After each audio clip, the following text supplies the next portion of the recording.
There's things to be done all over the world, but let's rebuild them. Wow, this is a hell of a crowd, a good-looking crowd behind me. Thank you, guys.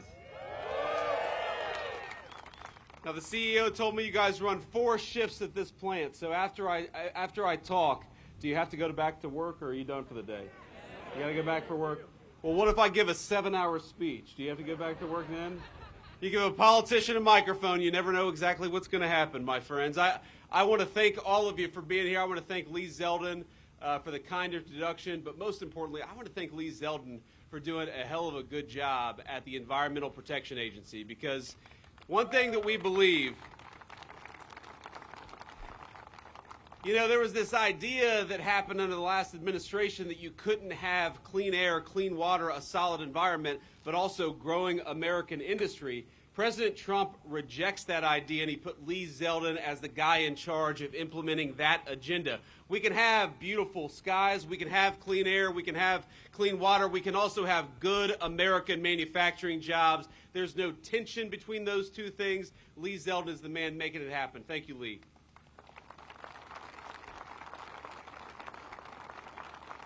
I want to thank the great Lieutenant Governor of the state of South Carolina, Yvette, LG, where are you? There you are. Thank you for being here. I want to thank Congresswoman Mace and all the state and lawmakers and other elected officials who are joining us here today. You guys have got great public officials in the state of South Carolina. We're proud of them, right? They're doing a hell of a job.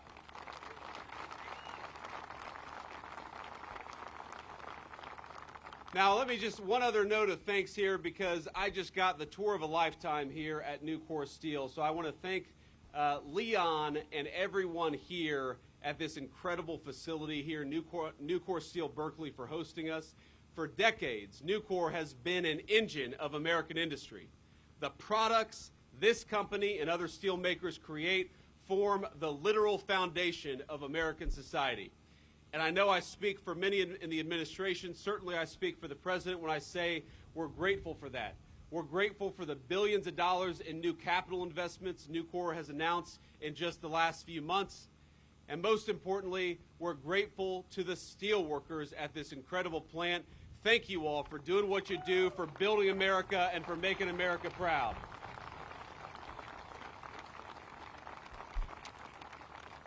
Now, I have this great speech prepared, and I'm very excited to give it, but it's very windy out here. And you see this teleprompter here, it's waving like a beautiful American flag. And so we'll see if I have to go off script here. It'll make it'll make the communication staff a little bit nervous, but I got to tell you, you all know the reason why I'm here. Number one, it's to celebrate the great steel workers behind me, in front of me, but it's also to celebrate 100 days of the Trump administration. We hit the 100-day mark, and what a 100-day mark it was.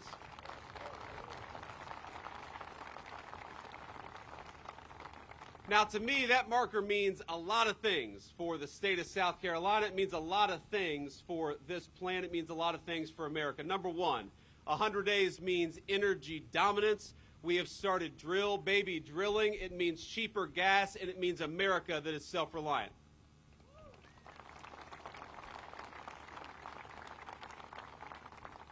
This 100 days marks a new thing in the United States of America, something we didn't have just a few short months ago: secure borders in the United States of America. I know we're all proud about that. It means safer streets and an American people once again encouraged to feel pride in our great American history and our great American values. But most importantly, 100 days under Donald Trump's leadership marks the beginning of the industrial renaissance in the United States of America. I believe that a golden age of American manufacturing started 100 days ago, and we're building it right here at Nucor Steel in South Carolina.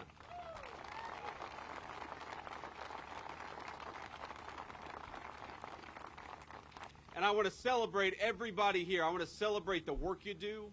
I want to celebrate the investments this business has made in the United States of America. I want to celebrate the incredible things you build for the United States. And it's funny, I got a great plant tour here, and I went to a couple of different places, and one of which they said, you know, if things start to go wrong, press the red button. And I looked over at John and I looked at Seth, who was giving me the tour, and I said, man, I'm going to cost you guys a lot of money if the vice president comes here and screws up and doesn't press the red button when he's supposed to. And you know what the leadership of this facility told me? They said, you know what, even if the vice president screws up a little bit and costs us some money, we're going to make so much money from Donald Trump's golden age of American manufacturing that you guys will end up ahead in the bargain. And I thought, that's not too bad.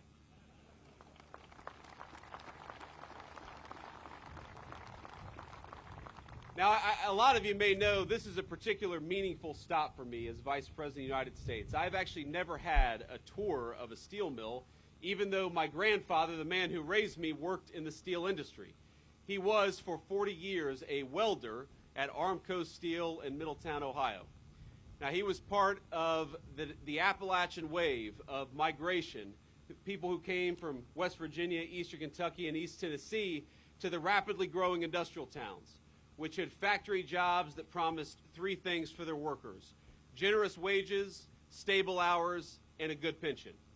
Now, in the wake of both world wars, millions of Americans traveled to towns like Middletown, Ohio, in search of the same, hoping they'd be fortunate enough to score such a role, such a good job. Now, my papaw, he was not a proud man, but he would beam when he talked about his work at the local Armco mill. I remember that. Driving around with Papaw, he could name the make and model of every single car made with Armco steel. I remember that as a little boy, how much pride he had in what he did.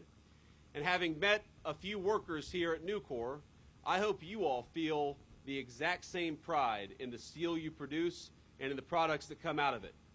When you see bridges you drive over, or the foundations of the buildings that our families live and work in, when you see a lawnmower, a water heater, a kitchen appliance in your neighbor's homes or in your home, I hope every single one of you, you guys and you guys in front of me, feel a sense of pride, however small, because these are the products that actually make America work.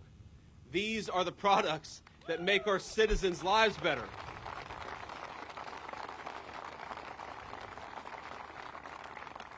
And I hope you feel not just pride in the work that you do, I hope you feel a little patriotic too. Because this is America's national heritage. It's making things. From Alexander Hamilton to Henry Clay, from Ford's auto workers to the steel workers here this very afternoon, America has always been a nation that builds.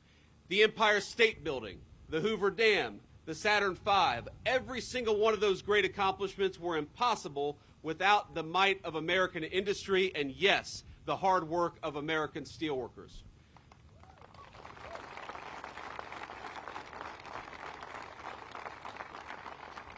But let's be honest, for a couple decades, though, our leaders forgot about that core part of American national identity.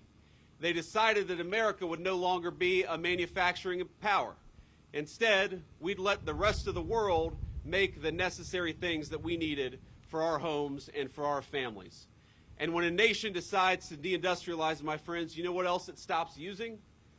The intermediate goods central to that manufacturing, the things like steel that you all make right here at Nucor. So we stopped making the things that we needed. We stopped making as many cars. We stopped making appliances. We stopped building new homes and buildings, so the cost of housing skyrocketed in our communities. And even this company, Nucor Steel, you know what the leadership told me just a couple of short minutes ago? That there was a West Virginia facility, a beautiful, high-tech Nucor manufacturing facility making great American steel and giving workers good jobs in the process. That steel facility, that project, sat idle for years under the Biden administration's crushing environmental regulations and environmental rules. So when our leadership decides that Americans don't want to make anything, you know what we do? We cost great businesses and great corporations like Nucor a lot of money. We cost great workers their wages, and we cost a lot of people their jobs. And that was the policy of the administration that came before us, but I'm proud that we are now 101 days into an administration that wants to invest in you, that wants to build the future with you. And when Americans see a beautiful bridge or a beautiful building, we all ought to look at it and say that was made with American hands and built with great American steel, right?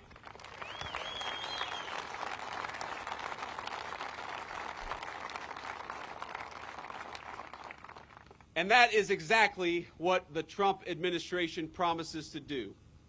Now, I want to say that recently, we should have learned a very hard lesson about what happens when you ship all of your industries and all the things you need to countries that don't like you. Now, I learned that lesson very personally, not with steel, but I remember a few years ago, I got 3 little kids, and as you know, sometimes little kids get sick, and one of my kids had an ear infection. I went into a pharmacy, and I said, hey, I've got a prescription here for amoxicillin, and the pharmacist told me that they didn't have any amoxicillin, a drug in some ways invented by the United States of America. We didn't have enough of it for American children. That's what happens when you lose the ability to make your own stuff. You've got parents who can't get the medicine they need for their own children. And as we learned during the COVID pandemic, remember, you know, this terrible virus comes, a lot of people are falling sick with it, and we need hospital gowns, and we need hospital masks. We need the things that are necessary to operate an American medical facility, and it turned out all of those supplies came from the very country that set the virus loose on the entire world. Remember that. Those lessons, the lesson that you can't become dependent on foreign adversary, the lesson that you've got to make your own stuff, that is the lesson that the Trump administration has put into place in the first 100 days. And I'm telling you, I bring this word straight from the President of the United States. We're so proud of every single one of you. We're so proud of what you do. We're proud of the hard work you do. We're proud of the beautiful products that we make with American steel. And we are never going to allow your job to get shipped off to a country that hates us. We want to protect your jobs, and most importantly, we want to protect the great work you do right here in South Carolina and all across the United States of America.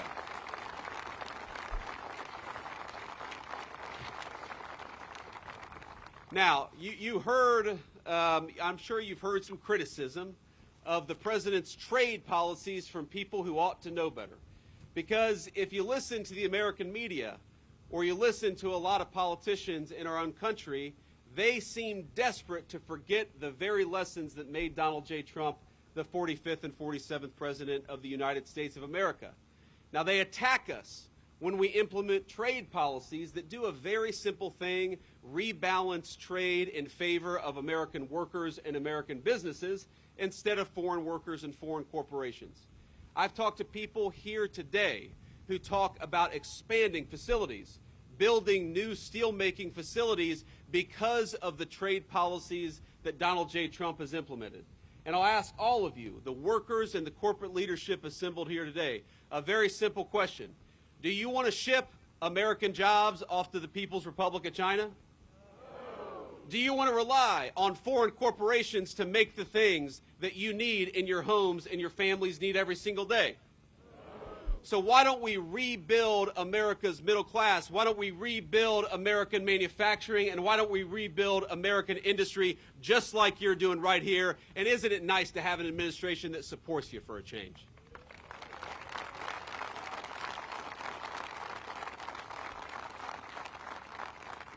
So, you know, you see these media personalities, they're pulling their hair out. They're saying, well, you know, you guys, you're going to make it harder to manufacture in China. Isn't that bad? No, it's good. That's exactly what we want to do. They're saying you're going to make it harder for people to bring products in from overseas and undercut the wages of American workers. Exactly. That's exactly what we want to do. They're saying you're going to make it harder for foreign corporations, but you're going to make it easier for American businesses to build great things in America. And I say that's exactly right. That's not something to be sad about. That's not something to complain about. That is something to be proud of, and thank God we've got an administration that's finally looking out for American businesses and the American workers who employ them. Ain't that right?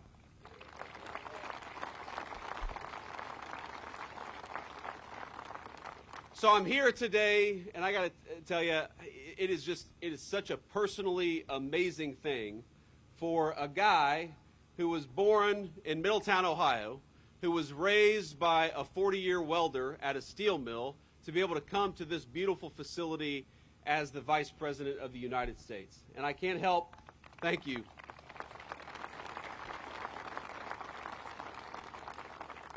I can't help but pinch myself that I get to spend the day in beautiful South Carolina with you fine people, pinch myself that I'm the Vice President of the United States, and pinch myself, of course, because I know that this country is still a place of great big American dreams.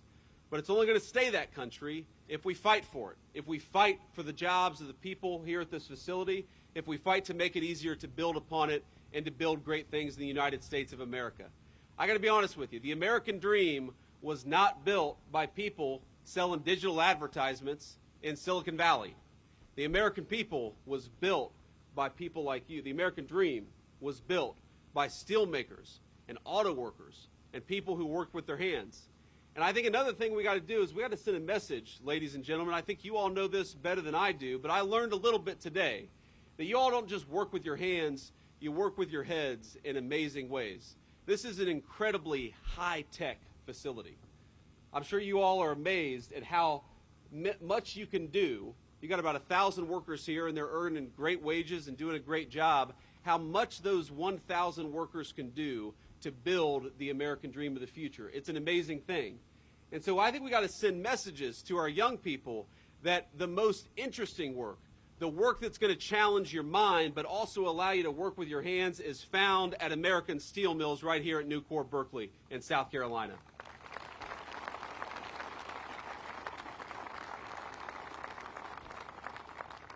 You know, I was sitting down at Seth's terminal. I thought, this guy is not a steel mill worker, he's operating a spaceship, because there's like 14 very complicated screens in front of me, and I felt like Homer Simpson. I had no idea what I was going to do. I was like, Seth, you got to get back in this chair, or we're going to cause some serious problems. But what it made me realize is that technology, technology, we use this term, we think about it as the iPhones that we have in our pocket, or the screen that we stare at when a lot of our knowledge workers are going to work, but technology is happening right here at a steelmaking facility in Nucor, in Berkeley, in South Carolina. That's technology of the future. The great technology of the future, I don't think it's going to be people sitting around staring at their iPhones. The technology of the future is going to be building great things, but doing it in a new way.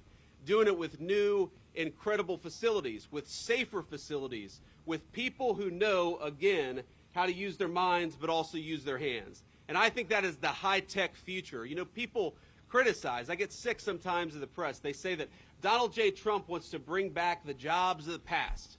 And I don't think anything could be further from the truth, because I again, was raised by a man who worked at a steel mill of the past. But I guarantee if I went to that steel mill today, it's owned by Cleveland Cliffs. Sorry, that's a competitor. But they're a good company, too. We can spread the love around. But I guarantee if I went to that facility today, or when I go to this facility here in Berkeley, I don't see the steel mill jobs of the past. I see the steel mill jobs of the future. I see technology allowing us to do something today that my grandfather, God love him, wasn't doing 40 years ago at Armco Steel in Middletown, Ohio. And I know that's how we're going to win the future. That's how we're going to beat the Chinese. That's how we're going to beat every single competitor that America faces. It's going to be by doing great things like what you're doing here at Nucor Steel. And never let anybody tell you that this is not high tech. This is the highest tech industry maybe that I've ever seen, and you're building the America of the future, not the America of the past.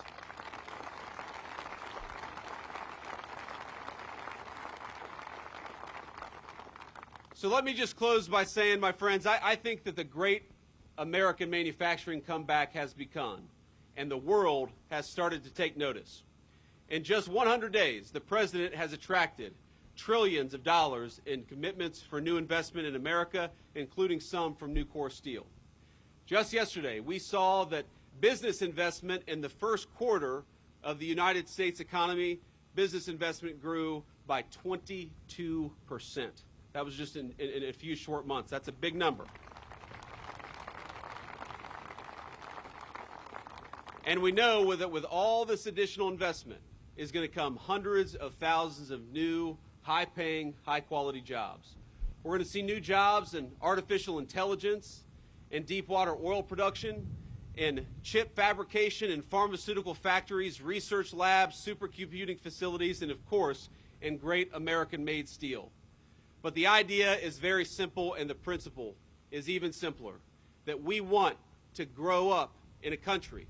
We want our children to grow up in a country where the things that they need are made by their neighbors and not by foreigners who hate their guts, where the critical components of American industry are built right here in the United States of America, not in some far-flung region of the world that we can't depend on, and where American jobs for people who are willing to work hard and play by the rules, pay a solid wage, allow you to buy a home and start a family, and where you're proud every single day, just like my grandfather was, of the things that you built with your hands, but also with your minds. I hope that you all are proud, because I'm certainly proud to stand here with great American steel workers, and every single day from this day forward that I go out as Vice President of the United States, when I look at those tall skyscrapers or I look at those beautiful bridges, I'm going to remember this day and remember that you guys are building the future of this country. I'm proud of you. We're rooting for you. The President of the United States is going to make your life easier